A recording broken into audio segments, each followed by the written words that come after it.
자, 세 번째 이야기인데요. 모든 고통과 비극의 뿌리는 이제 원한입니다. 같이 봉독해 보겠어요. 원래 인간 세상에서 하고 싶은 일을 하지 못하면 분통이 터져서 큰 병을 이루느니라. 네, 사람은 누구나 꿈을 먹고 살아가는 소망적인 존재입니다. 이 세상을 왔다 갔던 사람들도 모두 다 꿈을 가지고 있다가 하지만 그 꿈을 이룬 사람은 극히 소수에 불과해요. 심지어는 우리 석가모니 부처님 그리고 공자 선생님, 예수님조차도 인류를 정말 화평하고 평화롭고 아름답게 세상을 만들려고 했지만 그 꿈을 이루지 못하고 돌아가셨죠. 그랬을 때에 생기는 한이라는 것은 굉장히 많이 있습니다. 그 중에서 큰 한들은 뭐가 있냐면 바로 이 그림에서 보시다시피 흑인 노예의 한, 그죠? 같은 소중한 인간으로 태어났는데 피부 색깔이 다르다는 이유만으로도 이렇게 그 짐승만도 못한 대접을 받고 있었어요. 불과 100년 전만 해도. 그리고 지금은 뭐 여성의 한이 크게 느껴지지 않을 겁니다. 모든 학교에서 대부분 이렇게 여중, 여고 이렇게 공학에 가면은 여성들이 많이 여자 학생들이 정규회장도 하고 그러더라고요. 여성의 파워가 진짜 세졌어요. 근데 100년 전만 해도 여성은 남자의 장난감 정도 수준밖에 되지 않았어요.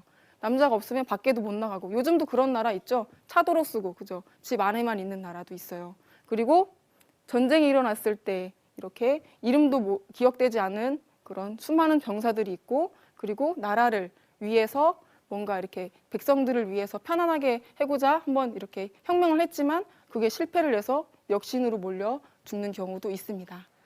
그리고 우리나라에는 지금 출산율이 굉장히 줄어들고 있다고 합니다. 그래서 초중학교가 줄어들고 있는데 오히려 한국의 낙태 수술은 굉장히 높아져만 간다고 합니다. 이러한 한들이 굉장히 많이 있어요.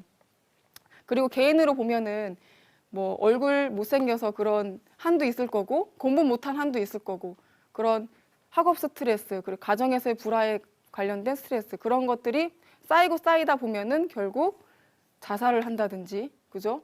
충동적으로 어떤 사고를 친다든지 이런 비극적인 선택을 하게 됩니다. 그리고 이런 건 개인적인 이야기지만 그리고 국가적으로 보면은 전쟁과 전쟁이 국가 간에는 이렇게 벌어지게 돼요. 그래서 지나온 역사 과정에서 보면은 인류 역사는 피해 목욕탕이었다 이런 말을 하거든요. 하루도 전쟁이 끝일 날이 없었다고 합니다. 우리나라도 역시 남한과 북한으로 이렇게 나눠져 있어서 언제라도 전쟁 위험 속에 이렇게 살고 있어요. 그러면 이러한 일들이 왜 발생을 하는 것일까? 이 말씀을 한번 읽어보도록 하겠습니다. 원한이 쌓인 이유. 선천은 상극의 운이라. 상극의 이치가 인간과 만물을 맡아 하늘 땅에 전란이 그칠 새 없었나니 그리하여 천하를 원한으로 가득 채우므로 이제 이 상극의 운을 끝맺으려 하매 큰 화액이 함께 일어나서 인간 세상이 멸망당하게 되었느니라. 선천은 상극이 주장을 했어요. 우리 지금은 봄이죠. 네, 봄이에요. 근데 좀 있으면 여름이 와요. 여름 한번 떠올려 보세요. 여름 하면 굉장히 덥죠. 덥고 땀나고 불쾌지수 올라가면서 이렇게 짜증이 일어나게 되는 그러면서 괜히 농담 치다가 갑자기 이렇게 투닥투닥 이게 싸우게 되는 경우가 굉장히 많은 게 바로 여름철의 그런 모습이에요. 그래서 여름철에는 이런 상극의 이치 때문에 우리가 살고 있는 이 세상에 전쟁이 끝일 날이 없었고 인간의 마음속에 한이 쌓여만 갔다고 합니다. 그래서 그것이 이제 폭발할 지경에 이르렀는데요. 이 원한이 쌓인 이유는 바로 이 지축의 경사 때문에 그래요. 여기에도 지금 보면 이렇게 양방으로 기울어져 있죠. 이것을 삼양이음이라고 이야기를 합니다. 삼양이음.